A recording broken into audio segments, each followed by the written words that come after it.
Corey Daniels never imagined a routine drive home would reveal the darkest secret in his quiet town. The single dad and former veteran found a woman barely clinging to life on the side of Hartley Road, beaten, bloodied, and left for dead in the bitter cold. But this wasn't just any victim. She was Kira Dawson, the billionaire CEO whose anonymous donation had saved Corey's young son from a life-threatening illness 3 years ago. The woman who'd given his family a second chance now lay dying in his arms, whispering warnings about powerful people who wanted her silenced. What Corey didn't know was that saving her life would thrust him into a dangerous web of corporate corruption, deadly secrets, and a conspiracy that reached the highest levels of power. This is a story about courage, redemption, and how one act of kindness can change everything. Stay with me until the end, and comment what city you're watching from so I can see how far this story reaches.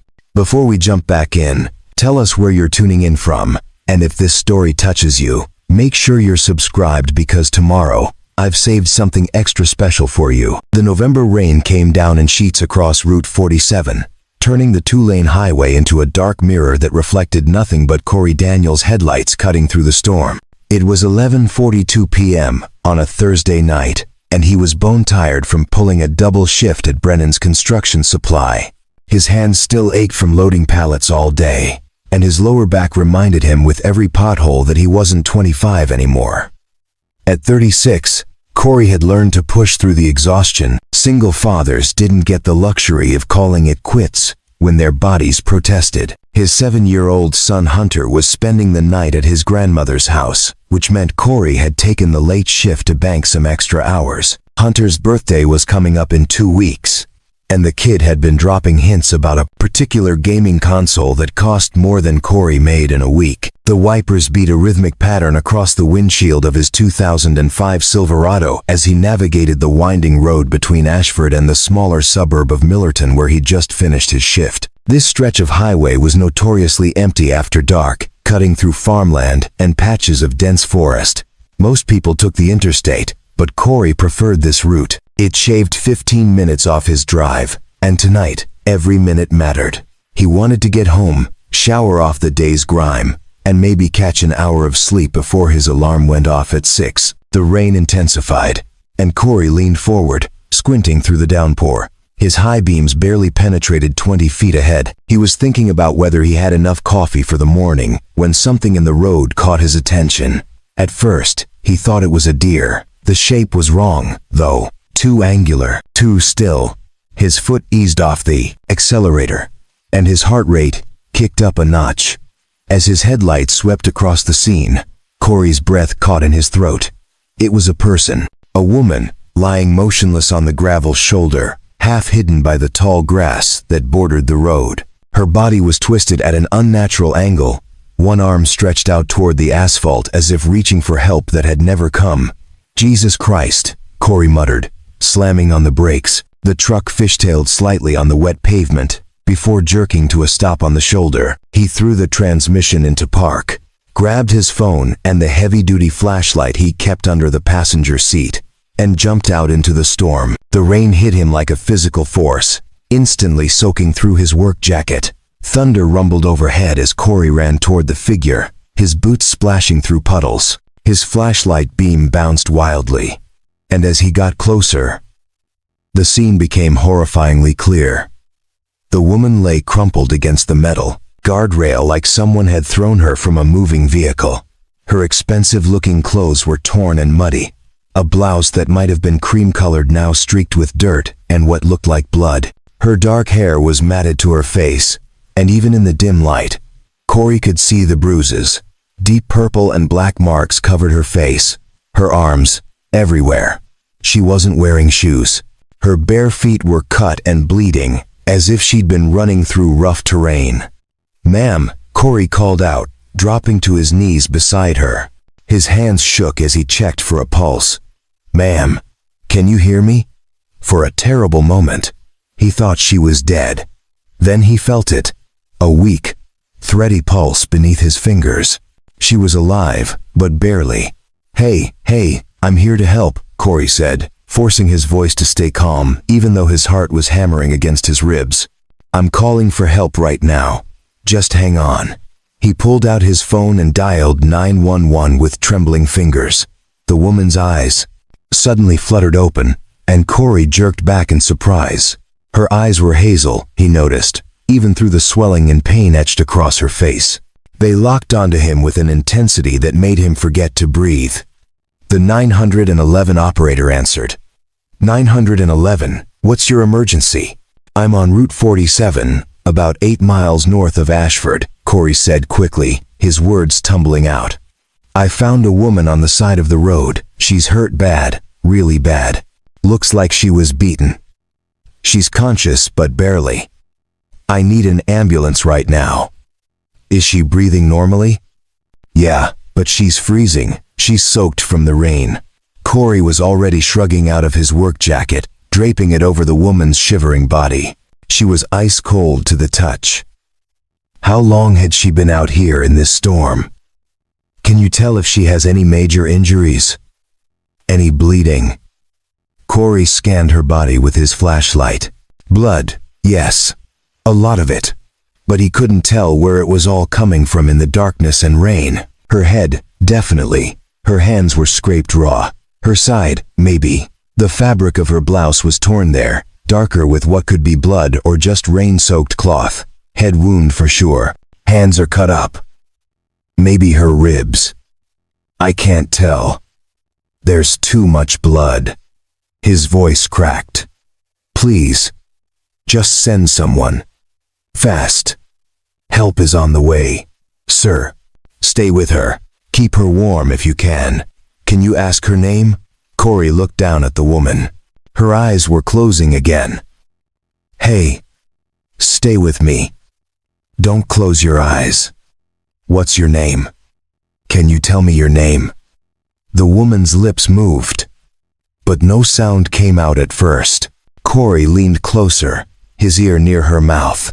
Run, she whispered, so faintly he almost missed it. You need to run. What? No, I'm not leaving you. Help is coming. They'll come back. Her voice was barely audible over the rain. Each word seemed to cost her everything. Not safe. They'll kill you too. A chill ran down Corey's spine that had nothing to do with the cold rain soaking through his shirt. Who'll come back? Who did this to you? But she'd gone silent again, her eyes drifting closed despite his attempts to keep her conscious. Corey looked around at the empty highway, suddenly hyper-aware of how isolated they were. The rain created a gray curtain in every direction. If someone had done this to her, if they were still out here, he and this woman were sitting ducks. He pushed the thought away. She needed help, and he wasn't about to abandon her in the mud like garbage. Whatever danger she was running from, they'd face it together until the ambulance arrived. In the distance, sirens began to wail. Corey had never been so relieved to hear that sound in his entire life. You hear that? He said to the woman, even though her eyes remained closed. That's help coming. You're going to be okay. Just hold on a little longer. The ambulance arrived 6 minutes later, but it felt like hours. 2 paramedics jumped out. A young guy with red hair and a woman with sharp eyes who moved with practiced efficiency. They had a stretcher and medical bags, and they descended on the scene like a well-oiled machine. What have we got? The female paramedic asked, kneeling beside Corey. Found her like this maybe 10 minutes ago, Corey said, moving back to give them room but staying close. She's been in and out of consciousness. Looks like she was beaten. She said something about people coming back, about it not being safe, but I don't know what she meant. The male paramedic was checking her vitals, shining a penlight in her eyes. Pupils reactive but sluggish. Possible concussion, multiple contusions and lacerations. BP is low. She's hypothermic. We need to get her warmed up and get fluids going now. They worked with incredible speed, wrapping her in thermal blankets, starting an IV, carefully loading her onto the stretcher. Corey stood back, watching, his jacket still draped over her shoulders. He felt useless suddenly, like he should be doing more, but didn't know what. You riding with her? The female paramedic asked as they wheeled the stretcher toward the ambulance. I'll follow in my truck, Corey said. Which hospital? Ashford Memorial. You saved her life, you know. Another hour out here in this storm, and she would have died from exposure. The words hit Corey harder than he expected. He nodded, unable to speak past the sudden lump in his throat. As they loaded her into the ambulance, the woman's hands slipped out from under the blanket. Corey caught a glimpse of something that made him pause, a bracelet on her wrist. Even damaged and muddy, he could tell it was expensive. Really expensive. The kind of jewelry you didn't see often in a working-class town like Ashford. The ambulance doors slammed shut, and the vehicle pulled away, sirens wailing back to life. Corey stood there for a moment in the pouring rain, the adrenaline starting to wear off and leaving him shaky and cold. His hands trembled as he climbed back into his truck and started the engine. Preparing and narrating this story took us a lot of time. So if you are enjoying it, subscribe to our channel. It means a lot to us. Now back to the story. Who was she? What had happened to her? And why did she look so terrified when she told him to run? He followed the ambulance's taillights through the rain, his mind racing with questions he couldn't answer. One thing was certain, his quiet life in Ashford had just gotten a lot more complicated. Ashford Memorial Hospital sat on the east side of town, a sprawling brick complex that had been expanded 3 times over the past 40 years. Corey parked in the emergency lot and hurried inside, his wet clothes squelching with every step. The fluorescent lights were harsh after the darkness of the highway, making him squint as he approached the reception desk. A nurse with tired eyes and graying hair looked up from her computer. "Can I help you?" "I came in with the woman they just brought in," Corey said. "From Route 47. I'm the one who found her. I just want to know if she's okay." The nurse's expression softened slightly. "Are you family?" "No, I just found her on the side of the road, but I need to know she's alive." "I'm sorry, sir. We can only release information to family members." Corey ran a hand through his wet hair, frustrated. "She doesn't have anyone. She was alone out there. I just need to know she made it. The doctors are with her now. That's all I can tell you. You'll need to take a seat." Before Corey could argue, a voice called out from down the hallway. "Sir? Excuse me, sir." He turned to see a man in a police uniform walking toward him. He was in his early 40s, with dark skin and sharp, observant eyes. His name tag read, Detective Bishop. "You're the one who called it in?" Detective Reggie Bishop asked. "Yeah, Corey Daniels. I'm Detective Bishop. I need to ask you some questions about what you saw tonight." Corey's stomach tightened. "Am I in trouble?" "No, nothing like that. We just need to get your statement. Can we sit?" They moved to a corner of the waiting room, away from the few other people scattered around at this late hour. An elderly man coughing into a tissue. A young mother with a feverish toddler. The normal late-night emergency room crowd. Detective Bishop pulled out a small notebook. "Take me through what happened, from the beginning." Corey recounted everything, leaving work at Brennan's, driving home on Route 47, seeing the shape on the side of the road, finding the woman, calling 911. He tried to remember every detail, no matter how small, the rain, the cold, the way she'd looked at him with those terrified eyes. "Did she say anything to you?" Bishop asked, his pen poised over the notebook. "Just a few words. She told me to run. Said they would come back. She seemed really scared." "They?" "She specifically said they?" "Yeah, or maybe he. I'm not sure. It was hard to hear over the rain. She was barely conscious." Bishop made notes. "Did you see any other vehicles? Anyone else on the road?" "No, it was completely empty. Just rain and darkness." "And you didn't recognize her?" The question made Corey pause. There was something in the way Bishop asked it, like the detective knew more than he was letting on. "No," Corey said slowly. "Should I?" Bishop studied him for a long moment, then seemed to make a decision. "Mr. Daniels, the woman you found, did you notice anything distinctive about her? Jewelry, clothing, anything that stood out?" Corey thought back. She had expensive clothes, or they looked expensive before they were destroyed. And a bracelet, really nice one. Why? Who is she? Before Bishop could answer, a commotion erupted from the emergency bay. Raised voices. Someone shouting. Both Corey and the detective jumped to their feet.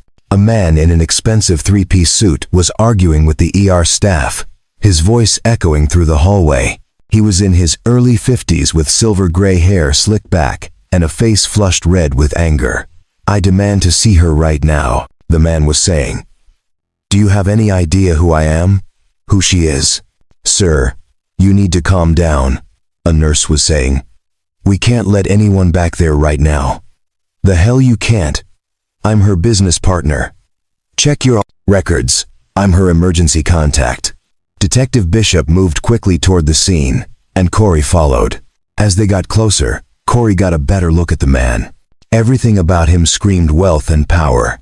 His suit probably cost more than Corey's truck. His watch could have paid Corey's rent for 6 months. "What's the problem here?" Bishop asked, his voice calm but authoritative. The man spun toward him. "The problem is that my business partner is in there possibly dying, and these people won't let me see her." "And you are?" "Trevor Walsh. I'm the CFO of Dantech Industries.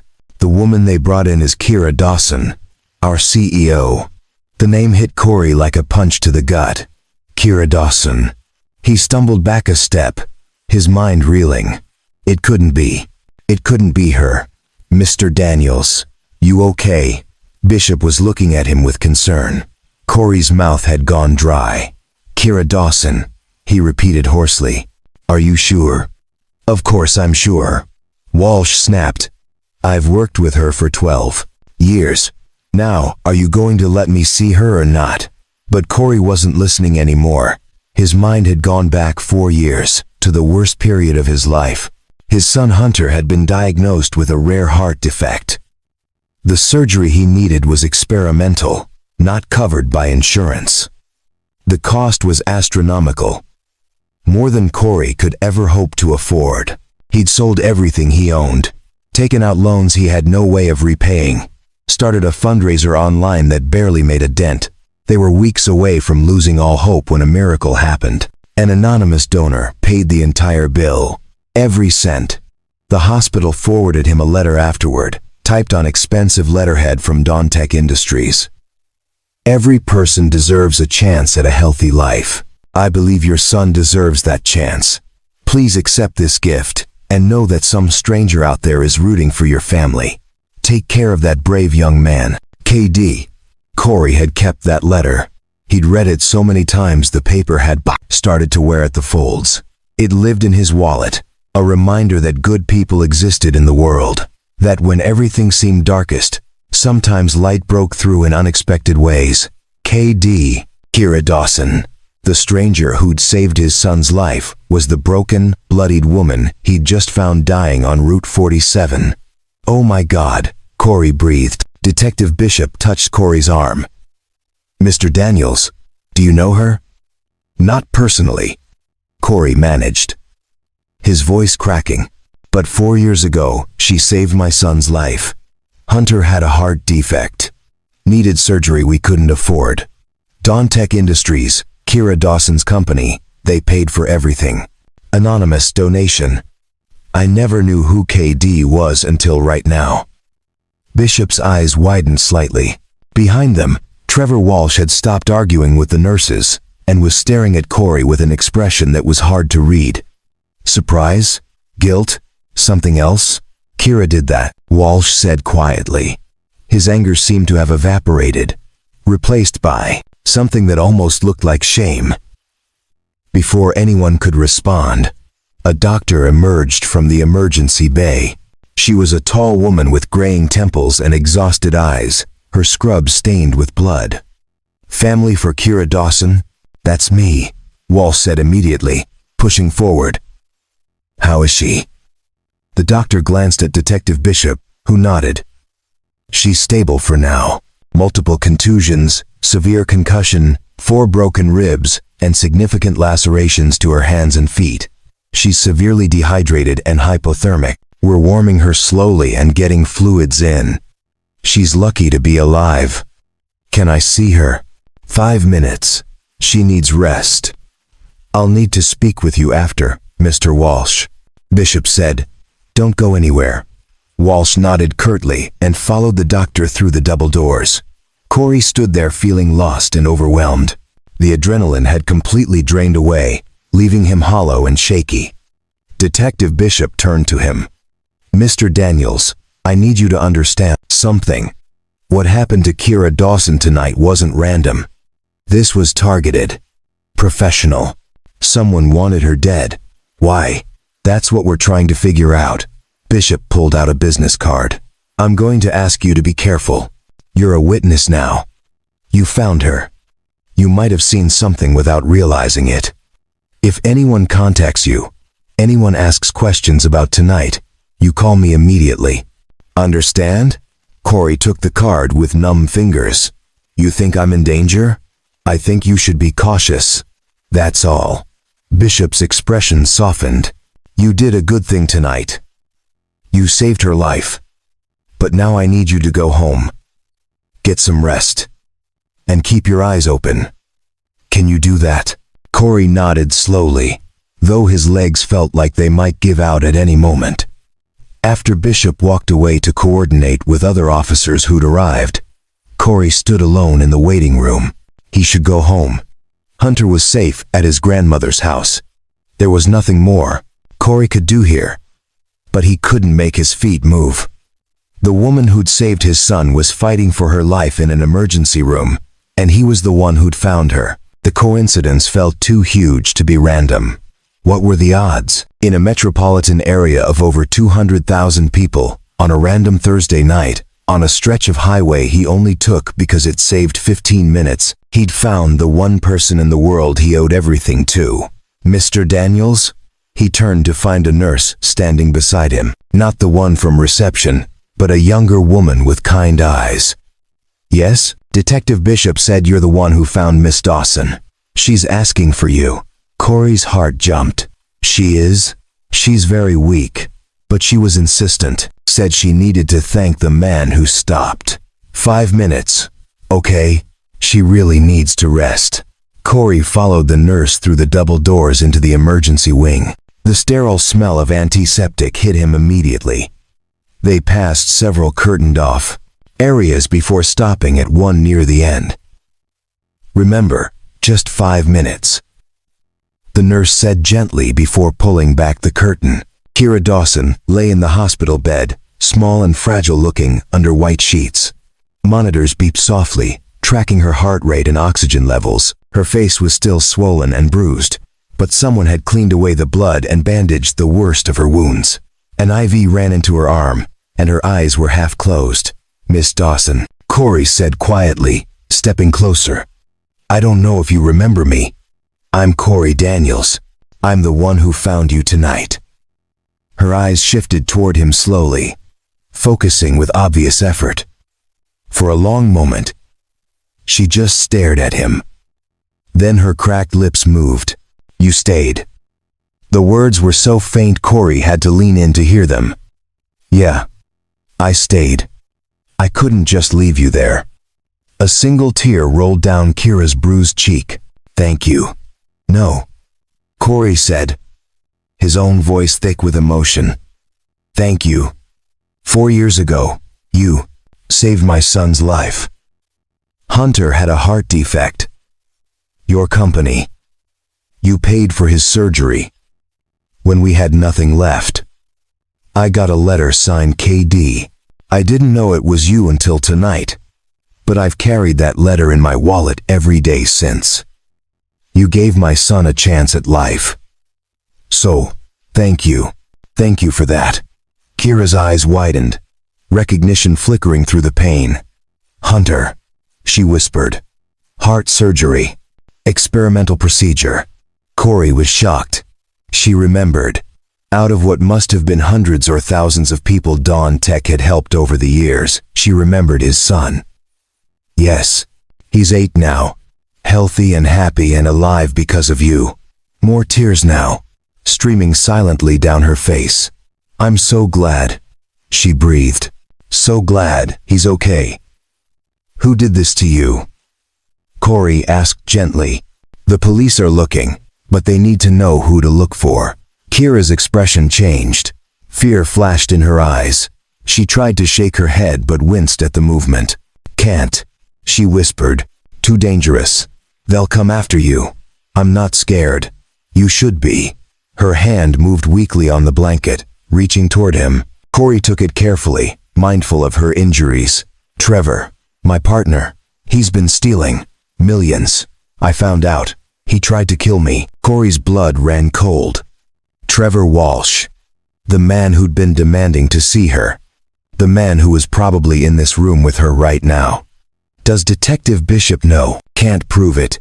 Not yet. Trevor's smart. Covered his tracks. Kira's grip on his hand tightened slightly. "You need to stay away. Please. He'll hurt anyone who gets in his way." "Then let the police protect you." "Let me help." "Why?" Kira's eyes searched his face. "Why would you risk yourself for me?" "Because 4 years ago, you risked something for us. You didn't have to help my family, but you did. That matters." Corey squeezed her hand gently. "You're not alone in this. I promise." Kira looked at him for a long time, and Corey saw something shift in her expression. The wall of fear cracking just slightly. Hope flickering where there had been only despair. "Okay," she whispered. "Okay." The nurse knocked on the wall outside the curtain. "Time's up, Mr. Daniels." Corey stood reluctantly. "I'll come back tomorrow. If you want me to." "Please," Kira said, and the word held a weight that went beyond simple politeness. As Corey left the emergency bay, his mind was spinning. Trevor Walsh had tried to murder Kira, was probably still planning to finish the job, and now Corey was involved, whether he liked it or not. He passed Trevor Walsh in the hallway. The man was on his phone, speaking in low, urgent tones. When he saw Corey, his expression flickered with something dark before smoothing into false concern. "Is she awake?" Walsh asked. "Barely. She needs rest." "Of course." Walsh's smile didn't reach his eyes. "Thank you for finding her. You're a hero." The word felt wrong coming from him. Corey just nodded and kept walking, his skin crawling. Outside, the rain had finally stopped. The parking lot was wet and gleaming under the streetlights. Corey sat in his truck for a long moment before starting the engine, trying to process everything that had happened. He'd gone to work that morning as just another single dad trying to make ends meet. Now he was entangled in an attempted murder, connected to a billionaire CEO, and possibly in danger himself. But when he closed his eyes, he saw Kira's face. The gratitude, the fear, the desperate hope that maybe, just maybe, someone would stand with her when she needed it most. Corey Daniels had been a lot of things in his 36 years. Soldier, father, survivor. Tonight, he'd add one more. Protector. He pulled out of the parking lot and headed home, already planning his next move. Tomorrow, he'd call his mother to keep Hunter for another day. He'd call his boss to request time off. And he'd go back to that hospital to make sure Kira Dawson didn't face her demons alone. Because some debts couldn't be repaid with money. They could only be repaid with presence, with courage, with the simple act of showing up when someone needed you most. And Corey Daniels always paid his debts. Corey made it home just after 2 a.m., his body exhausted, but his mind racing too fast for sleep. His small rental house on Oakwood Street sat dark and empty. Hunter's absence making it feel even more hollow than usual. He stripped off his wet clothes, showered away the mud and rain, and tried to process the night's events. Every time he closed his eyes, he saw Kira's battered face. The fear in her eyes when she'd warned him about Trevor Walsh. The weight of her whispered confession that her own business partner had tried to kill her. He must have dozed off around 3:30 a.m. because his phone jolted him awake at 6:15. Unknown number. Corey stared at the screen for a moment before answering. "Hello?" Silence. Then a voice, digitally distorted, artificial sounding. "You should have kept driving last night." Corey sat up fast, his heart hammering. Who is this? Someone who's giving you a chance. Walk away from Kira Dawson. Forget what you saw. Forget what she told you. This is your only warning. The line went dead. Corey stared at his phone, his hands shaking. He immediately called Detective Bishop, who answered on the second ring despite the early hour. Someone just threatened me, Corey said without preamble. Called from a blocked number. Told me to stay away from Kira. What exactly did they say? Bishop's voice was alert, professional. Corey repeated the conversation word for word. Bishop was silent for a moment. I'm sending officers to your location. Don't go anywhere until they arrive.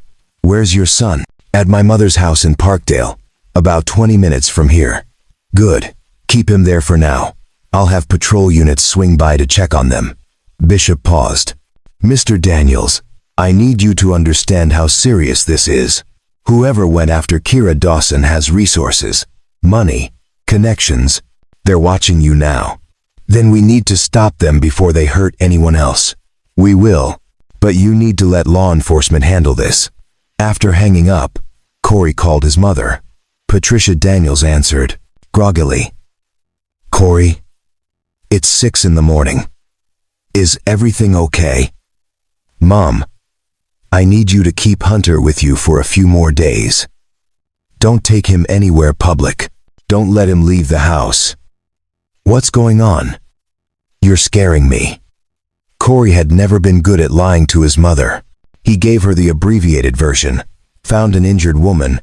She turned out to be important. Now there might be some complications. He downplayed the danger, but Patricia had raised him through 2 deployments overseas. She could read between the lines. This woman, she's the one who paid for Hunter's surgery, isn't she? Corey closed his eyes. Of course, his mother would figure it out. Yes. Then you do what you need to do. Hunter's safe with me. But Corey, you be careful. That boy needs his father. I will, Mom. I promise. 2 uniformed officers arrived 20 minutes later to check the house and take a formal statement about the threatening call. They were young, probably fresh out of the academy, but they were thorough. One of them would be stationed outside Corey's house for the next 48 hours. Just a precaution, the older of the 2 officers said. Detective Bishop wants to make sure you're protected.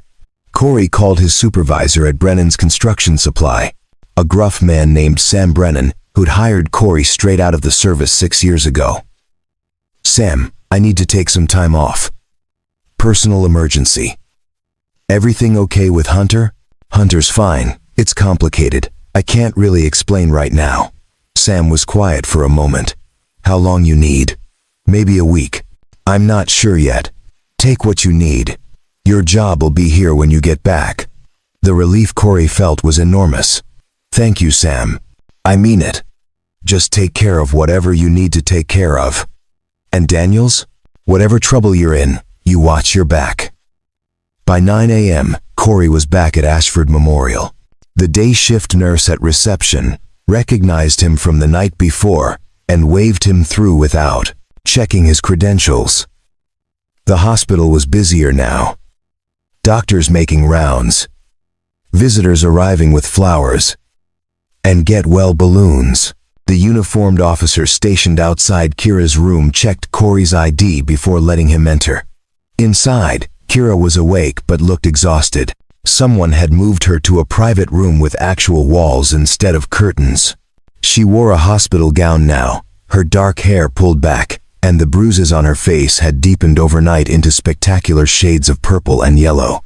"You came back," she said when she saw him. Her voice was stronger than last night but still rough. "I said I would." Corey pulled up a chair beside her bed. "How are you feeling?" "Like I got hit by a truck." She managed a weak smile. "The doctors say I'll make a full recovery. Physically, anyway. That's good. That's really good." Kira studied him. "You got a call, didn't you?" "A threat." Corey didn't bother asking how she knew. "This morning. Told me to stay away from you." "You," should listen. Kira's expression was pained. Corey, I meant what I said last night. Trevor is dangerous. He has people working for him. The men who attacked me, they were professionals, hired muscle. And if they're threatening you now, it means Trevor sees you as a problem. Good. Let him see me as a problem. You don't understand what you're dealing with. Kira tried to sit up more, winced, and settled back against the pillows. Trevor Walsh isn't just my CFO. He's connected to some very powerful people.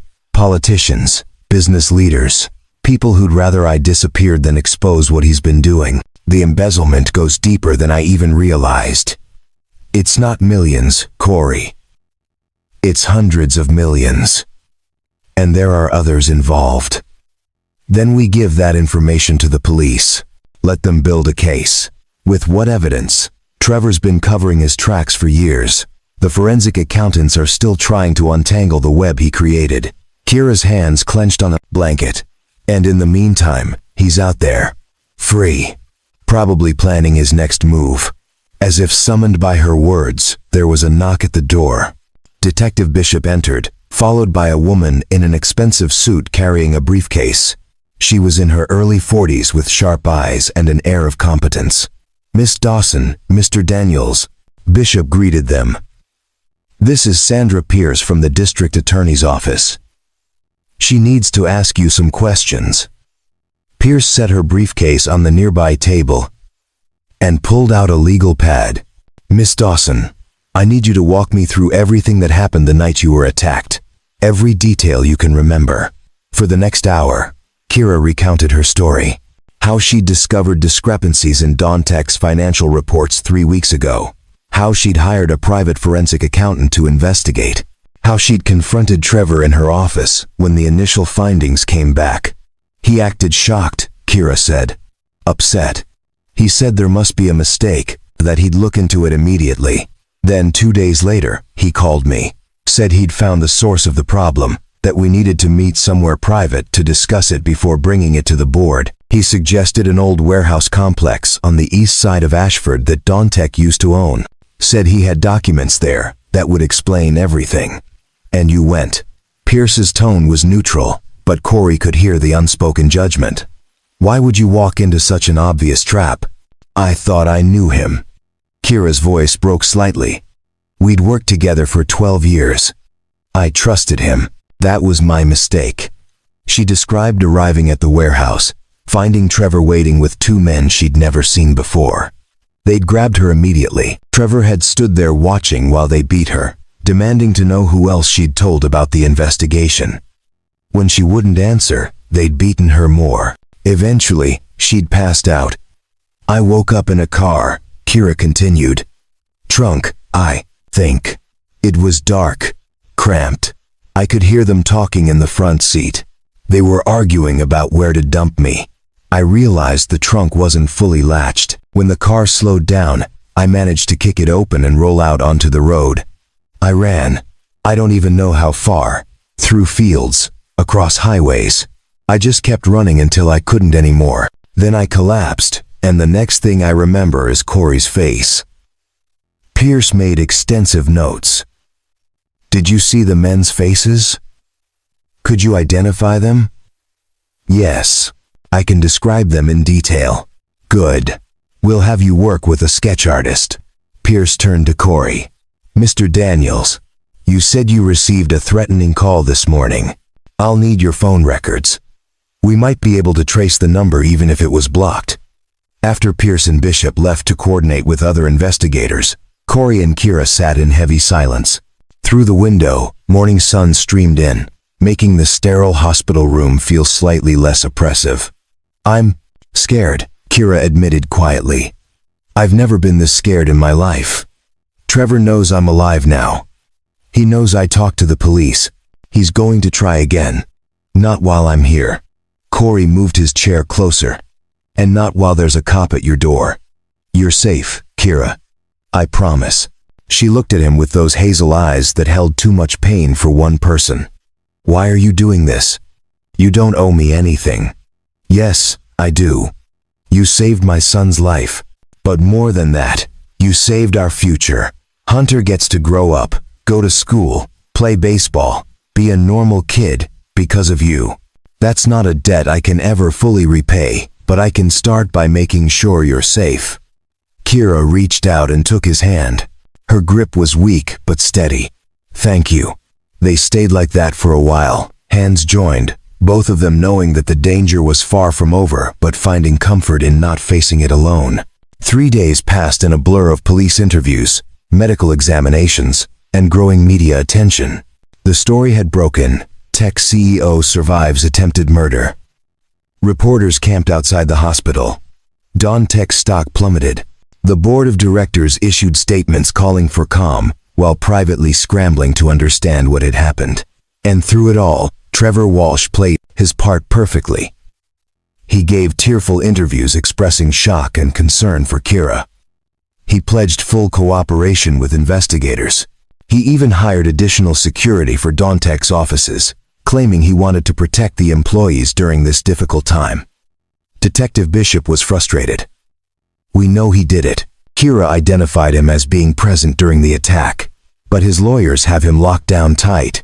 He claims he was at a business dinner that night with a dozen witnesses. The men who actually attacked her, we haven't found them yet. And without physical evidence tying Trevor to the scene, it's all circumstantial.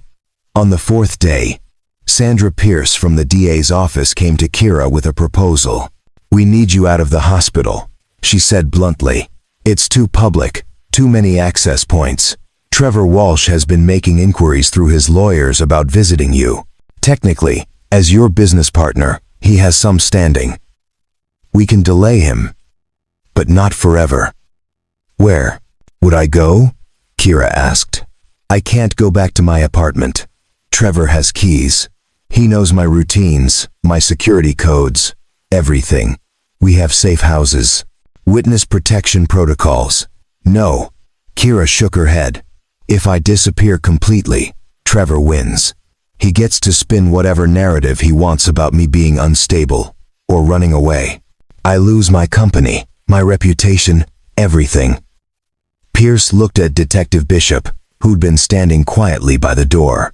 "We need a third option." That's when Corey spoke up. "She can stay with me." All three of them turned to look at him. He'd been sitting in the corner, as he had been for most of the past 4 days, a quiet presence that Kira had come to rely on. "Absolutely not," Kira said immediately. "Corey, I won't put you in danger like that. We're already in danger. That threat I got 3 days ago wasn't the last one. I've had 2 more. Someone followed me home yesterday. Trevor knows I'm involved." Corey stood, addressing Pierce and Bishop. "My house is small, off the radar. Trevor wouldn't think to look there. We keep a police presence outside, and Kira stays out of sight while you build your case. It solves the problem of keeping her safe without making her completely disappear." "It's not a bad idea," Bishop said slowly. "Your address isn't connected to Kira in any way.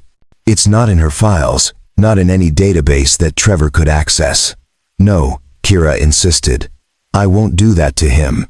To Hunter. What if Trevor finds out? What if he comes after Corey's family?" "Hunter's safe with my mother in Parkdale," Corey said. "He can stay there until this is over." "Kira, you need somewhere to recover, somewhere you feel safe. Let me do this. Please." Kira looked between the 3 of them, clearly torn. Finally, she closed her eyes and nodded. "Okay, but the second it becomes too dangerous, I leave. I won't let anyone else get hurt because of me." The next morning, they executed the transfer like a military operation. An unmarked police car took Kira out through the hospital's loading dock, wrapped in blankets like a patient being transferred to another facility. Detective Bishop drove, with Corey in the passenger seat and Kira hidden in the back. 2 more unmarked cars followed at a distance, making sure they weren't tailed. Corey's house on Oakwood Street looked even smaller than usual as they pulled up. It was a modest 2-bedroom rental in a quiet neighborhood, the kind of place where people minded their own business and didn't ask too many questions. The yard needed mowing. The paint was peeling in places. It was nothing like what Kira was used to. I know it's not much, Corey said as he helped her inside. She was moving better than she had been, but her ribs still hurt with every breath. It's perfect, Kira said, and meant it. After days in the sterile hospital surrounded by constant noise and interruption, the quiet simplicity of Corey's home felt like a sanctuary. Bishop did a sweep of the house while Corey got Kira settled in his bedroom. He'd insisted she take it, setting up an air mattress for himself in Hunter's room. Kira was too exhausted to argue. There will be an unmarked car on the street 24/7, Bishop said before leaving. Officers will rotate every 12 hours. You see anything suspicious, anything at all, you call immediately. And Miss Dawson, you stay inside. No going out, no looking out windows. Trevor Walsh has people everywhere, and we can't risk you being spotted. After Bishop left, Corey made dinner. Nothing fancy, just spaghetti with marinara sauce and a bagged salad. But it was the first real meal Kira had eaten in days. Hospital food had tasted like cardboard. They ate at Corey's small kitchen table, the evening sun streaming through the window. It felt surreal, almost domestic. A billionaire CEO and a construction worker sharing pasta in a rental house in suburban Ashford. Tell me about Hunter, Kira said. I want to hear about him, about what happened after the surgery. So Corey told her. About the long recovery, the physical therapy, the fear that never quite went away even after the doctors declared the surgery a success. About Hunter's first day back at school, how nervous he'd been. About teaching him to ride a bike last summer, how he'd fallen a dozen times, but kept getting back up. About his obsession with space and planets, his dream of being an astronaut someday. He sounds wonderful, Kira said softly. You've done an amazing job raising him alone. His mom would have been better at it. Corey's expression grew distant. She died when he was 3. Car accident. Drunk driver. I'm so sorry. It was a long time ago. We survived. People do. Corey cleared their plates. What about you? Any family? Kira shook her head. Only son of 2 workaholics who died in a plane crash when I was 25. Built Dawntech from the ground up after that. Poured everything into the company. Never made time for relationships or starting a family of my own. I always told myself I'd do that later, after the company was established, but there was always another project, another deal, another reason to wait. It's not too late. Maybe, Kira smiled sadly. Or maybe this is my wake-up call. Build an empire but have no one to share it with. Almost get killed by someone I thought was my friend. Realize I don't even know what home feels like anymore. This can be home, Corey said. For as long as you need it. The first few days were awkward. Corey was used to having his space to himself, and Kira was used to luxury apartments and private offices. But slowly, they found a rhythm. Corey worked remotely when he could, handling logistics for Brennan's from his laptop. Kira coordinated with her lawyers and trusted board members through encrypted calls, trying to maintain some control over Dawntech while staying hidden. In the evenings, they'd sit in the living room, sometimes watching TV, sometimes just talking. Kira told him about building her company, the challenges of being a woman in tech, the loneliness that came with success. Corey told her about his time in the service, about coming home and trying to figure out how to be a civilian again, about the desperate scramble of single parenthood. On the 5th night, Corey found Kira crying quietly in the kitchen at 2 a.m. He'd gotten up for water and found her sitting at the table in the dark. Nightmares? He asked gently. She nodded, wiping her eyes. I keep seeing Trevor's face. The way he just stood there watching, while they hurt me. Someone I trusted. Someone I thought I knew. Corey sat down across from her. You know what got me through my worst nights after everything with Hunter's surgery? When the medical bills were crushing us, and I didn't know how we'd survive. What? Remembering that somewhere out there, a stranger cared enough to help. That letter you sent. I read it probably 100 times. It reminded me that the world wasn't all darkness. That good people existed. He reached across the table and took her hand. You're one of the good ones, Kira. What Trevor did doesn't change that. Evil exists, but so does goodness. And you've put more good into the world than most people ever will. Kira's tears came harder now. But they felt different. Like a release. I don't feel good. I feel broken. Broken things can be fixed. Trust me, I know. They sat in the quiet kitchen, hands joined across the worn table, two broken people finding strength in each other's presence. And for the first time since that terrible night on Route 47, Kira felt something other than fear. She felt hope. 2 weeks passed in their careful isolation. Detective Bishop provided regular updates on the investigation. They'd identified one of the men who'd attacked Kira through traffic cameras near the warehouse, but he'd disappeared. Trevor Walsh remained free, his lawyers successfully blocking every attempt to question him formally. The evidence was mounting, but slowly. Meanwhile, life in Corey's small house developed its own patterns. Mornings started with coffee on the back porch, the only outdoor space where Kira could get fresh air without being seen from the street. Afternoons meant work, both of them on laptops at opposite ends of the living room. Evenings brought dinner, conversation, and the growing realization that something was shifting between them. Corey's mother brought Hunter by for a brief visit one afternoon, carefully timed when the unmarked police car was directly outside. Patricia Daniels was a sturdy woman in her 60s with sharp eyes and a protective nature that rivaled any guard dog. "So you're the woman who saved my grandson," Patricia said, studying Kira with an intensity that made her feel like she was being evaluated. "I just did what anyone would do," Kira said. "No, what you did is what good people do. There's a difference." Patricia's expression softened. "Thank you. Truly." Hunter burst through the door like a small hurricane, all energy and enthusiasm.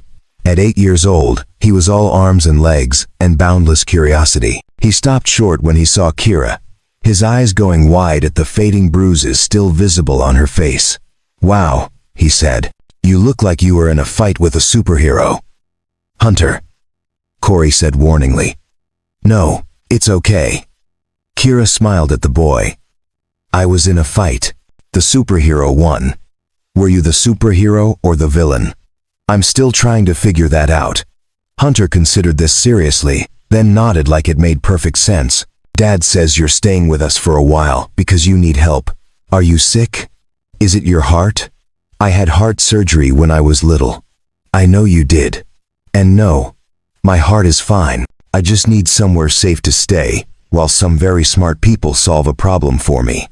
Like detectives. Exactly like detectives." Hunter seemed satisfied with this explanation. He launched into a detailed description of his current favorite topic, black holes and the event horizon, complete with wild hand gestures. Kira listened with genuine interest, asking questions that made Hunter light up even more. Watching them, Corey felt something shift in his chest. Kira wasn't just being polite. She was genuinely engaged, treating Hunter's enthusiasm with the same seriousness she probably brought to board meetings. She asked about his favorite books, his teachers, his friends. She wanted to know what he wanted to be when he grew up, and she didn't laugh when he said astronaut, veterinarian, video game designer. "Why not all three?" she said seriously. "The world needs people who can dream big." After Patricia took Hunter home, Corey found Kira standing at the back window, staring out at the small yard. "He's amazing," she said without turning around. "You've raised an incredible young person. He liked you too." That was the most I've seen him talk to a new person in months. He's been through so much. The surgery, losing his mother so young. But he's still so full of hope and enthusiasm. Kira finally turned to face him. "You've done that. Given him security and love and room to dream. That's extraordinary, Corey. I just do my best. Your best is better than most people's extraordinary." She moved closer. "Can I ask you something? Why did you really bring me here?" "It wasn't just about repaying a debt." Corey considered his answer carefully. "When I found you on that road, for a second, I thought you were dead, and I felt this overwhelming sadness for a stranger. Then you opened your eyes and looked at me, and I saw so much pain and fear, but also strength." determination. Even beaten half to death, you were fighting. That mattered to me. That's not all of it. No. Corey took a breath. Then I found out who you were. The person who'd saved Hunter. And I realized that good deeds have consequences. You helped us when we had nothing. That kindness rippled out. It let me keep being a father. It let Hunter have a future. Those ripples matter, Kira. And when I had the chance to create my own ripples by helping you, I couldn't walk away. Kira's eyes shone with unshed tears. I built an entire company, donated millions to charity, but sitting in your kitchen eating spaghetti with you and Hunter, I felt more connected to humanity than I have in years. Does that make sense? Perfect sense.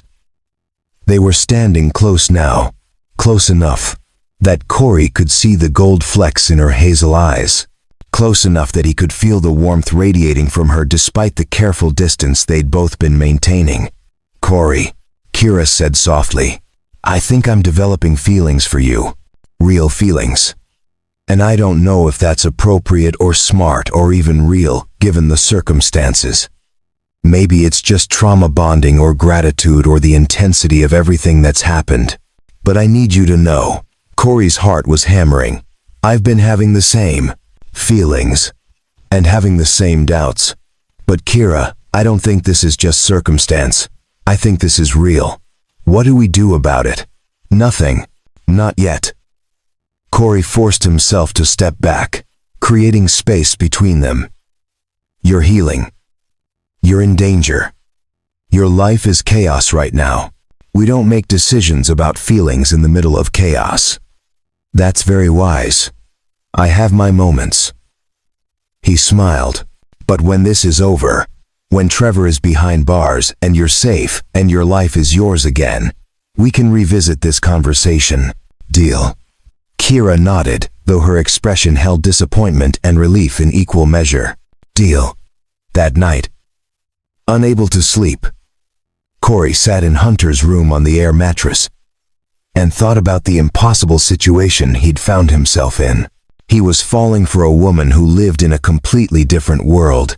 A billionaire CEO who ran a tech empire while he worked construction and counted every dollar. But he'd also seen her cry in his kitchen at 2 a.m., seen her laugh at Hunter's terrible jokes, seen her help wash dishes after dinner like it was the most natural thing in the world. She wasn't just a CEO, she was Kira. Brilliant, wounded, kind, and real, in ways that had nothing to do with money or status. In the other room, Kira lay awake, thinking similar thoughts. Corey Daniels had shown her what real strength looked like. Not corporate success or financial power, but the quiet courage of showing up every day for the people you loved, of stopping on a dark highway because someone needed help, of opening your home to a stranger despite the danger. She'd built an empire, but Corey had built something more valuable. A life with meaning, a family, a foundation of goodness that no amount of money could buy. And she wanted to be part of that world more than she'd ever wanted anything. But first, she had to survive, had to make sure Trevor Walsh faced justice, had to reclaim her life and her company. Only then could she think about what came next. In their separate rooms, both of them stared at the ceiling and wondered if what they were feeling could survive beyond the crucible of crisis they were living through.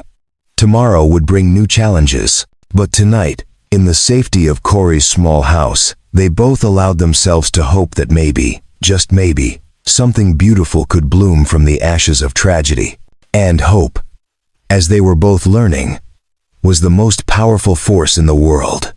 The breaking point came on day 16. Corey woke to his phone buzzing frantically with notifications. News alerts, text messages, missed calls from numbers he didn't recognize. He grabbed the phone, his stomach sinking as he read the headlines. Mystery man harboring tech CEO, romance or ransom. Kira Dawson living with unknown male, mental health crisis or secret relationship. Dawntech CEO's strange disappearance. What is she hiding? Trevor Walsh had gone on the offensive. Corey found Kira already awake in the living room, her laptop open, face pale as she scrolled through article after article. Someone had leaked information about her location. Not the exact address, but enough details that reporters had pieced together she was staying with a local man in Ashford. "They're destroying me," Kira said, her voice hollow. "Look at this." Trevor gave an interview to Financial Daily. "He's claiming I've been under tremendous stress, that I've been making erratic decisions for months, that my disappearance is concerning, and the board is considering emergency measures to protect the company. It's all lies. But it's effective lies." Kira clicked to another article. "The board is meeting tomorrow. Without me. Trevor has convinced them that I'm unstable, that I need help, that maybe I should step down temporarily for my own good. He's going to take control of my company, while painting himself as the concerned colleague trying to save Dantec from my mental breakdown." Corey's phone rang. "Detective Bishop." "You've seen the news," Bishop said without preamble. "Yeah." "How did they find out?" "Someone in the department leaked information. We're investigating, but the damage is done." Trevor Walsh held a press conference an hour ago. "Corey, it's bad. He's spinning a narrative that Kira fled the hospital against medical advice, that she's refusing to cooperate with the legitimate investigation, that she's being influenced by outside parties." "Outside parties meaning me." "Exactly. He's implying you're taking advantage of her vulnerability. Some of the articles are already speculating about your motives." After hanging up, Corey read some of those articles. They painted him as either a gold digger who'd somehow manipulated a traumatized billionaire, or worse, as potentially being involved in her kidnapping. Social media was already running wild with theories. His phone rang again. Sam Brennan from work. "Corey, I just saw the news. Tell me this isn't what it looks like." "It's not, Sam. I swear. She needed help. I'm just giving her a safe place to stay. I believe you. But I'm getting calls from reporters asking about you. About your character, your finances, whether you've been acting strange lately. This is affecting the business. I've got clients calling, asking questions. I'm sorry, Sam. I never meant for this to blow back on you. I know you didn't. But I need you to understand, if this gets worse, I might have to officially distance the company from the situation. It's not personal, it's business." The calls kept coming. Patricia from Parkdale, worried about Hunter being dragged into the media circus. Parents from Hunter's school, asking if the rumors were true. Even Corey's landlord, concerned about all the attention the property was getting. By noon, there were 3 news vans parked on Oakwood Street. Reporters knocked on neighbors' doors, asking questions about Corey. About Kira. About what they'd seen. The unmarked police car outside Corey's house became a regular patrol car, unable to maintain cover now that everyone knew something was happening. Inside the house, the walls felt like they were closing in. Kira paced the living room, her phone pressed to her ear as she tried to coordinate with her lawyers and the few board members she still trusted. "They're freezing me out," she said, after one particularly heated call. "Trevor has convinced the board that I'm not in a position to make decisions right now. They're voting tomorrow on temporarily suspending my authority as CEO. He'll step in as interim leader. By the time this all gets sorted out legally, he'll have consolidated enough power that I'll never get my company back. There has to be something we can do." "Like what?" "I can't exactly show up to a board meeting looking like this." Kira gestured to her still, healing face. "And even if I could, Trevor has already seeded enough doubt that anything I say will sound desperate or delusional. He's won, Corey. He tried to kill me, failed, and now he's killing my reputation instead. The end result is the same. He gets Dantec." The situation deteriorated further when Corey's mother called in tears. Reporters had shown up at her house in Parkdale. They'd approached Hunter at the park, trying to ask him questions about his father and the woman staying at their house. Patricia had intervened immediately, but the damage was done. Hunter was confused and scared. "I can't keep him here anymore," Patricia said. "It's not safe with these vultures circling. But I can't bring him to your house either. Not with all those cameras outside. I know, Mom. I'm working on it. But what was there to work on? Every option seemed to lead to more exposure, more danger, more chaos. That evening, Corey found Kira standing at the back door, staring out at the yard she couldn't safely enter anymore. Her shoulders were slumped in defeat. I should leave, she said quietly. Go into actual witness protection, like Sandra Pierce suggested. Let Trevor have Dantec. Let him think he's won. At least then your life can go back to normal. There is no normal anymore. Not for either of us. Corey moved to stand beside her. And you're not giving up your company. We're not letting Trevor win. How do we stop him? He's 3 moves ahead of us on every front. Then we change the game. An idea was forming in Corey's mind. A risky idea, possibly a terrible idea, but the only one he could see that might work. What if you didn't hide anymore? What if you went public with your side of the story? Corey, I told you, Trevor has already poisoned the narrative. So we create a new narrative. A true one. He turned to face her. You do a press conference. You tell the world exactly what happened. Trevor's embezzlement. The attack. Everything. You show them that you're not unstable or running away. You're fighting back. Trevor's lawyers will destroy me. And without hard proof of his involvement in the attack, it becomes, he said, she said. His word against mine. Guess which one the public will believe? Maybe, but at least you'll have spoken your truth. At least the board will hear directly from you before they vote.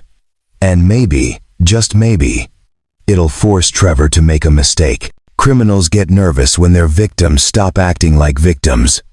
Kira was quiet for a long moment, considering. It's risky. Everything about this situation is risky. But you didn't build a billion-dollar company by playing it safe. A small smile tugged at Kira's lips. No, I didn't. She took a deep breath. Okay, let's do it. Let's tell the truth and see what happens.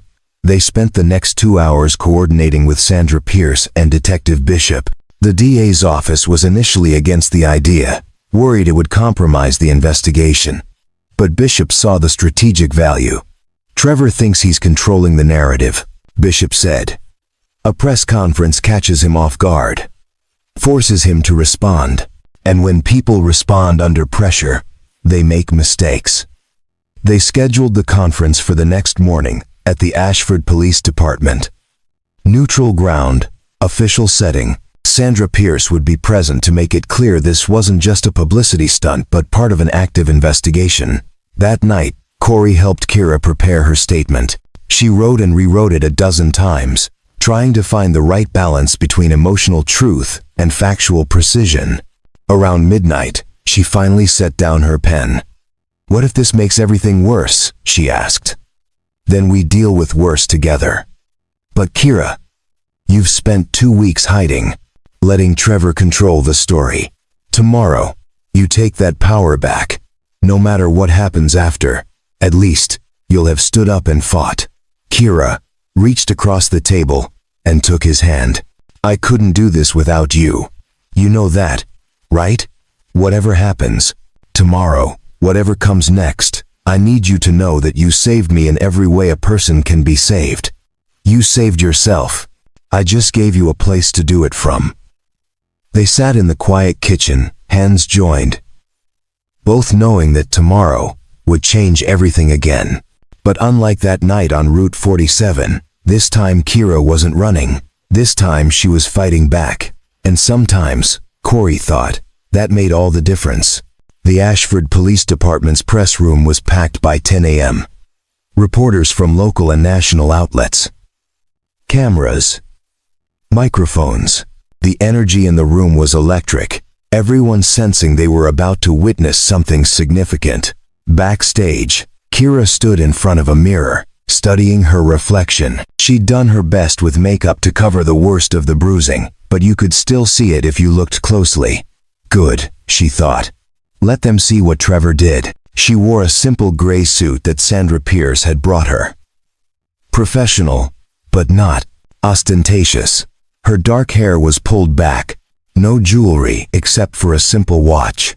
She looked like a CEO, but also like someone who'd been through hell and survived it. "You ready?"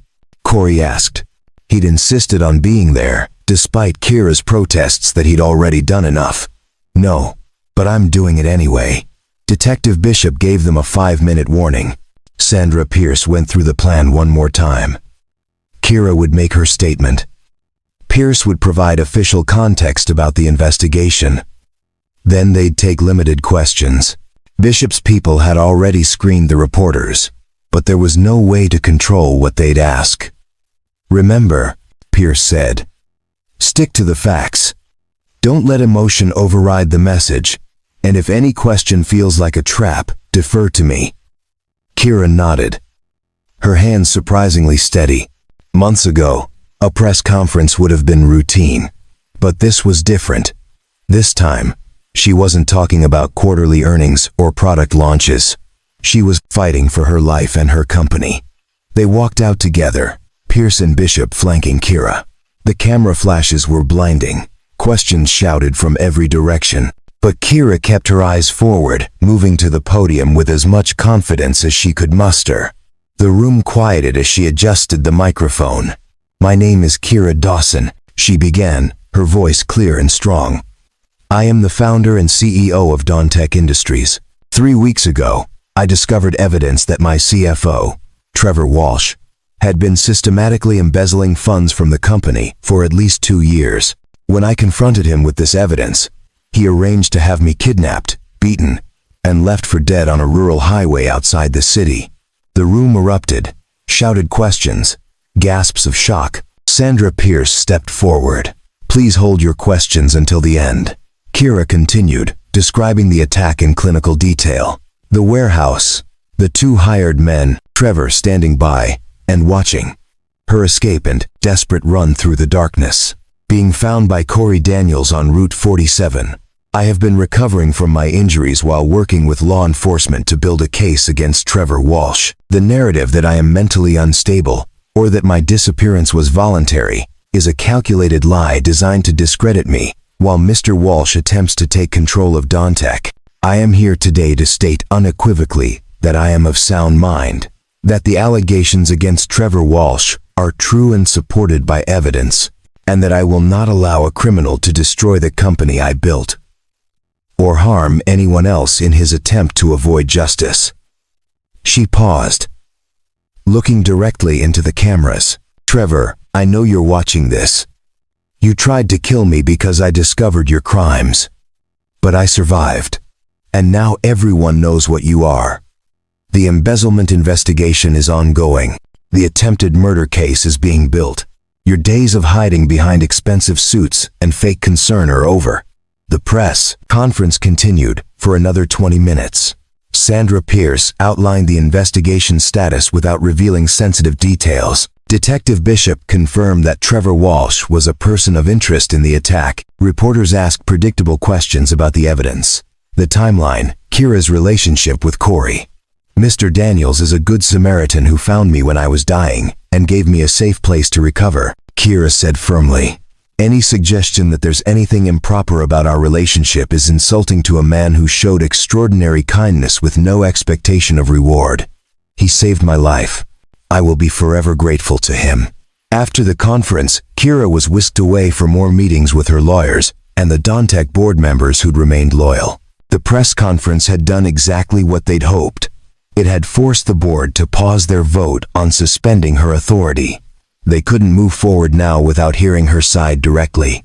Meanwhile, Trevor Walsh was in full damage control mode. His lawyers released a statement calling Kira's allegations baseless and defamatory. He claimed he was being scapegoated for financial irregularities he'd actually discovered and reported. He painted himself as the victim of a smear campaign by someone whose mental state was clearly compromised.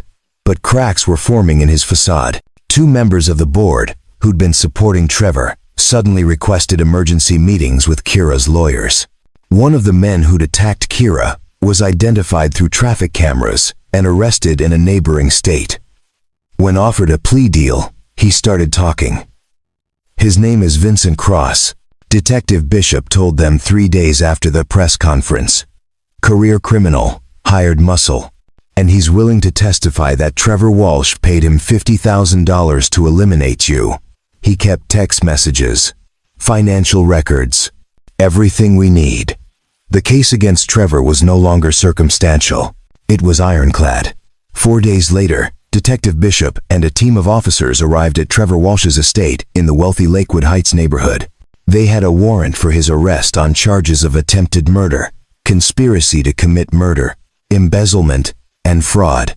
Trevor's lawyers tried to negotiate, to arrange a voluntary surrender, but Bishop wasn't interested in giving him any more control. They arrested him at his home, in front of the cameras that had been following the story.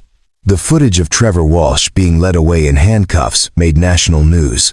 Corey and Kira watched it together from his living room. The media circus outside his house had died down somewhat after the press conference, though there were still occasional reporters hoping for a statement. Kira had her hand pressed to her mouth, tears streaming down her face as she watched the man who'd tried to kill her finally face consequences. "It's over," she whispered. "It's actually over. The criminal case is over," Corey corrected gently. "But you still have a company to reclaim." The Dawn Tech board met the following week.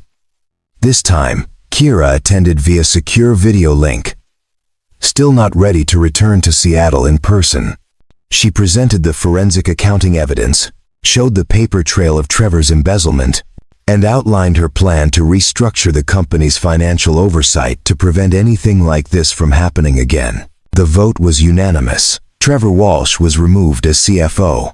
All his authority was revoked, and Kira Dawson was reinstated as CEO with the board's full support and apology for doubting her. When the video call ended, Kira sat in Corey's kitchen and cried. Not tears of grief or fear this time, but relief. Pure, overwhelming relief. "You did it," Corey said, putting a hand on her shoulder. "You fought back, and you won."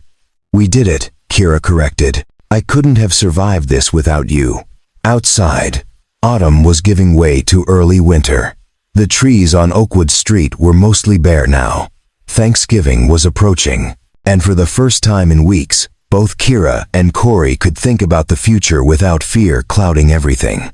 Trevor Walsh's trial would come eventually, months from now, but the immediate danger had passed. Kira was safe. Her company was secure. Justice was being served. Now came the harder question. What happened next? The first snow of the season fell on Thanksgiving morning. Light flurries that dusted the streets of Ashford with white.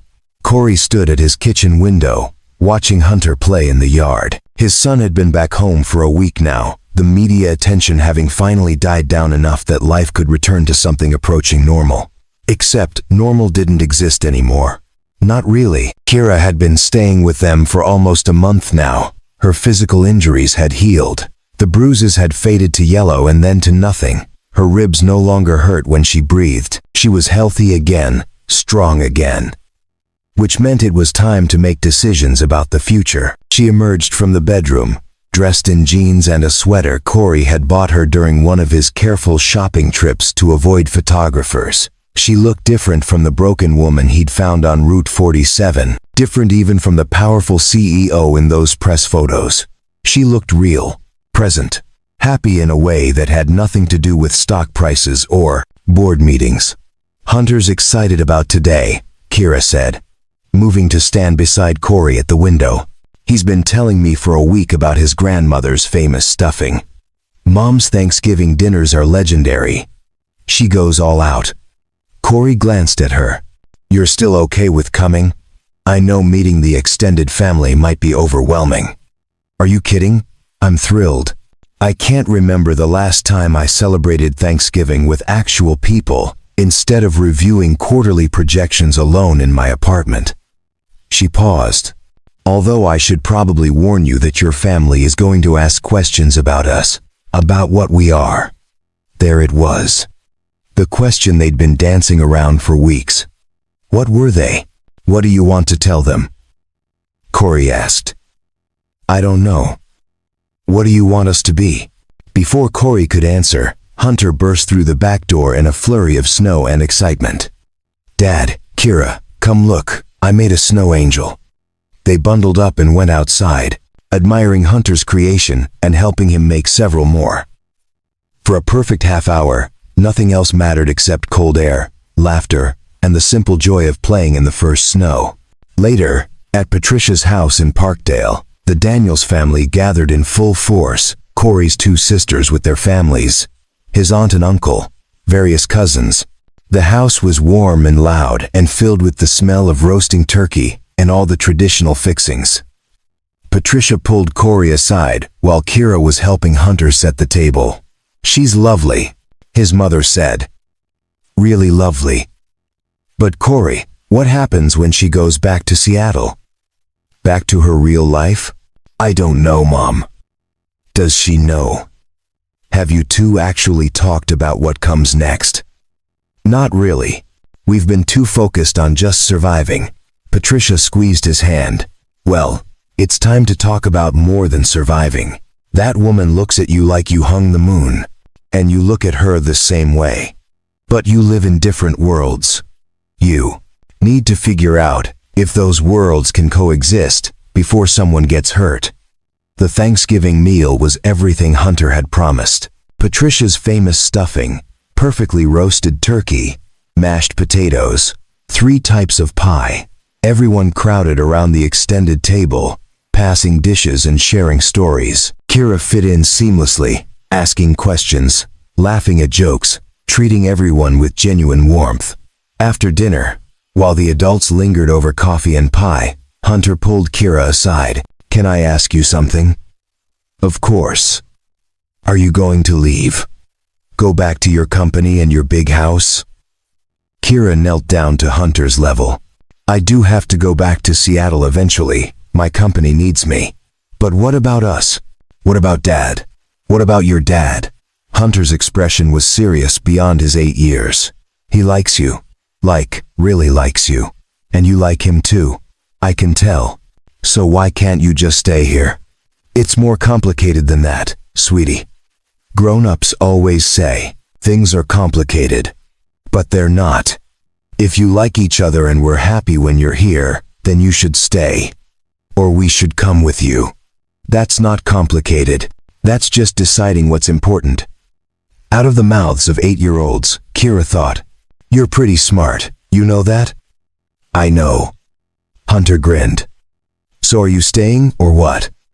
"I don't know yet, but I promise, whatever I decide, I'll make sure you and your dad know why." "Deal, deal." That evening, after they'd returned to Ashford and Hunter was in bed, Corey and Kira finally had the conversation they'd been avoiding. They sat on the back porch, despite the cold, wrapped in blankets, watching snow continue to fall. "We need to talk about what happens next," Corey said. "I know." Kira pulled her blanket tighter. "I've been offered my full position back at Dawn Tech. The board wants me in Seattle by mid-December to oversee the transition and manage the fallout from Trevor's arrest." "I need to go back, Corey. It's my company, my responsibility. I know you do, but I don't want to leave you, or Hunter. These past weeks, living in your small house, eating dinner at your kitchen table, playing in the snow with your son, I've been happier than I've been in years. Maybe ever. You've shown me what actually matters. What real life looks like when it's not all about work and success and proving yourself. Seattle is 3 hours away by plane. We can make long-distance work. Video calls, weekend visits. For how long? A month? 6 months? A year?" Kira shook her head. "I've seen how those relationships go. The distance erodes things. People drift apart. And you have Hunter to think about. He needs stability, not a confusing situation where the woman he's gotten attached to is barely around." "So, what are you saying?" "I'm saying I need to make a choice. Either I fully commit to Dawn Tech and accept that this thing between us was beautiful but temporary, or I restructure my entire life to make room for what we could be." She turned to face him. "But I can't make that choice alone. I need to know what you want. Really want." Corey was quiet for a long moment. I want you in our lives. Not as an occasional visitor or a voice on a video screen. I want you here, present, real. But Kira, I can't ask you to give up your company. Everything you built. That wouldn't be fair. What if I didn't have to give it up? What if I could have both? How? I've been thinking about this for days. DawnTech needs a CEO, but it doesn't necessarily need a CEO in Seattle 24/7. I have a strong executive team. People I trust now more than ever after they stood by me during the Trevor situation. What if I appointed a president of operations to handle day-to-day management? Someone who reports directly to me, who can run things when I'm not physically there. I'd still be CEO, still set the vision and strategy, but I wouldn't have to live in Seattle. You'd do that. Restructure your entire company, so you could be here. I'd restructure my entire life to be here. Kira's eyes shone in the dim light. Corey, I love you. I think I started falling for you that first night when you held my hand in the hospital and promised I wasn't alone. Every day since then, that love has grown. You and Hunter, you're my family now. You're what I want to come home to. Not an empty apartment, not a corner office. You. Corey felt his throat tighten with emotion. I love you too. God, I love you so much. But are you sure? Really sure? Because once you make this choice, there's no going back. Your life will never be the same. Good. I don't want my old life back. I want this life. With you. With Hunter. With family dinners and snow angels. And knowing that at the end of every day, I'm not alone. She took his hands in hers. I'm not saying it'll be easy. I'll still have to travel. There will be challenges. But if you're willing to try, if you're willing to build this life with me, then I'm all in. Corey pulled her close, kissing her with everything he'd been holding back for weeks. When they finally broke apart, both of them were crying and laughing at the same time. So you're staying, Corey said. I'm staying. Or more accurately, I'm splitting my time. I'll need to be in Seattle. Maybe 1 week a month. The rest of the time, I'll be here. With you, if that works. It more than works. Corey kissed her again. But we're going to need a bigger house. Already thought of that. There's a property for sale, 2 streets over. 4 bedrooms, big yard, enough space for an office where I can work remotely. I ran the numbers. It's within what I can afford. You've really thought this through. I'm a CEO. I don't make decisions without data. She smiled. But this decision isn't about data. It's about knowing what matters. And you matter, Corey. You and Hunter. More than any company or bank account or corporate success. You matter most. They sat on the porch for hours, making plans and dreaming about the future. Kira would return to Seattle in 2 weeks to handle the transition. She'd hire a president of operations, restructure her role, set up systems that would allow her to lead DawnTech without living there full-time. Then, she'd come back to Ashford. Back home, inside the house, Hunter had woken up to get water and saw them through the window. He saw his dad and Kara holding each other, saw them laughing and talking and looking happy. He smiled to himself and went back to bed, satisfied that the adults had finally figured out what he'd known all along. Some people were meant to be family, even when they started as strangers. And sometimes the best things in life came from the worst moments. If you were brave enough to hold on and fight for what mattered. Hunter fell asleep thinking about snow angels and Thanksgiving dinner and how his family had just gotten bigger in the best possible way. Tomorrow would bring new challenges and changes. But tonight, everyone he loved was safe and happy and together. And that was more than enough. 6 months later, on a warm May evening, Corey Daniels stood in the backyard of the house on Maple Street, watching Hunter chase fireflies while Kira set up the outdoor speakers for their housewarming party. The 4-bedroom colonial they'd purchased together had become home faster than he'd imagined possible. Family photos lined the hallways. Hunter's drawings covered the refrigerator, Kira's home office occupied the sunroom, where she managed Dawn-Tech's operations 3 weeks out of every month. The transition hadn't been seamless. There had been challenges, adjustments, moments when the distance and complexity of blending their worlds felt overwhelming.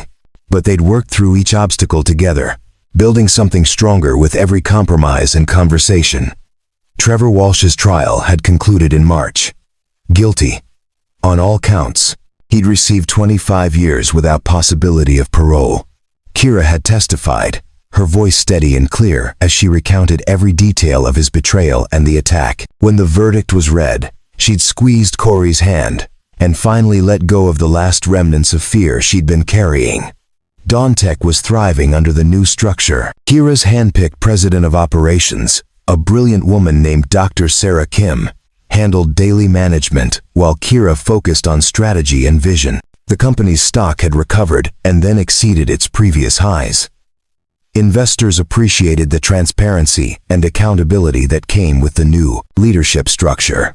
But the real measure of success, Kira often said, wasn't in quarterly earnings. It was in moments like this one, standing in her backyard, surrounded by people she loved, knowing that she'd chosen life over work, connection over isolation, love over fear. Patricia arrived first, carrying her famous potato salad and immediately pulling Hunter into a hug.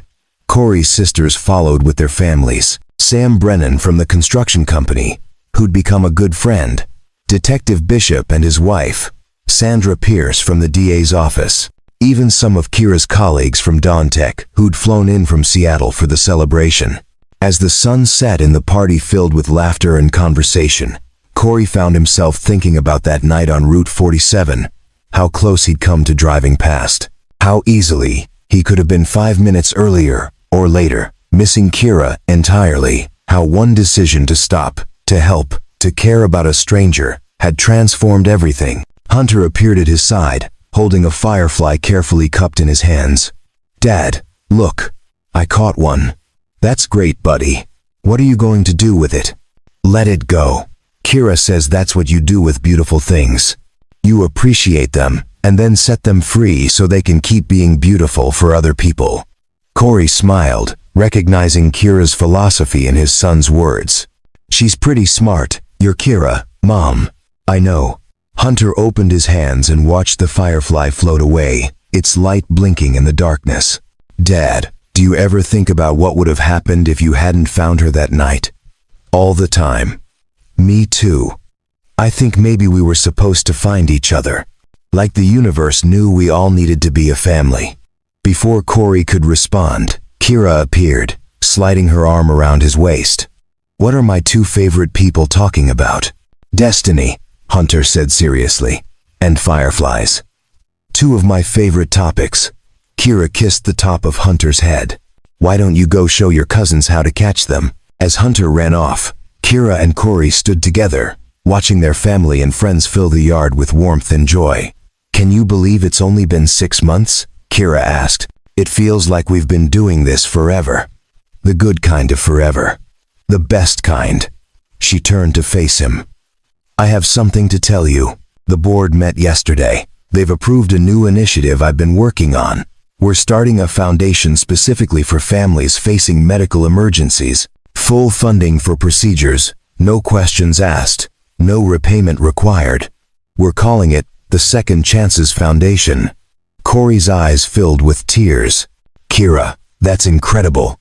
It's because of you and Hunter. Because I learned that the best investment isn't in technology or stock portfolios.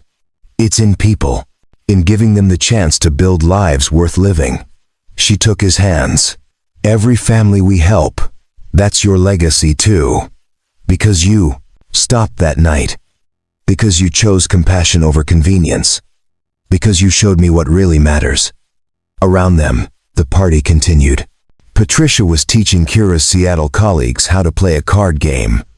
Hunter was showing the younger cousins his telescope. Detective Bishop was deep in conversation with Sam Brennan about vintage cars. It was chaotic and loud and absolutely perfect. Later that night, after everyone had left and Hunter was asleep, Corey and Kira sat on their back porch, just as they had that Thanksgiving evening when they decided to build a life together. The fireflies were out in full force, creating a light show in the darkness. "Do you have any regrets?" Corey asked. "About restructuring your life? About choosing this over what you had before?" Kira didn't hesitate. "Not even for a second. I was successful before, but I wasn't living. I was existing. There's a difference." She leaned her head on his shoulder. "You taught me that. You. And Hunter, you taught me that life isn't about what you achieve. It's about who you love and who loves you back. It's about showing up for people, about stopping when someone needs help, even when it's inconvenient or scary or complicated." "I was terrified that night," Corey admitted. "When I saw you lying there, I almost kept driving because I was so scared. But you didn't. You stopped. And that choice changed everything." They sat in comfortable silence, watching the fireflies dance. Somewhere in the distance, a dog barked. A car passed. The normal sounds of suburban life that had become their soundtrack. Corey thought about all the moments that had led them here. The late shifts at Brennan's, the surgery that had saved Hunter, the foggy night on Route 47, the fear and danger and triumph. Every piece had been necessary to build this life they now shared. "Thank you," Kira whispered, "for stopping that night, for staying, for showing me what home feels like. Thank you for letting me help, for trusting me, for choosing us." Inside the house, they could hear Hunter stirring, probably getting water from the bathroom. Their son, their family, their beautiful, complicated, perfect life. It had all started with one choice on a dark highway. One decision to stop when someone needed help. One act of kindness that had rippled outward, creating waves of change neither of them could have predicted. And as they sat together in the firefly-lit darkness, both Corey and Kira understood the most important truth they'd learned. That every choice matters, every kindness counts, and sometimes the most extraordinary lives are built from the simplest acts of human decency. Stopping for a stranger, offering shelter to someone in need, choosing love over fear. These were the things that changed the world, one person at a time. And their story was proof that miracles still happened, as long as someone was brave enough to stop and help when help was needed most. Up next, you've got 2 more standout stories right on your screen. If this one hit the mark, you won't want to pass these up. Just click and check them out. And don't forget to subscribe and turn on the notification bell so you don't miss any upload from us.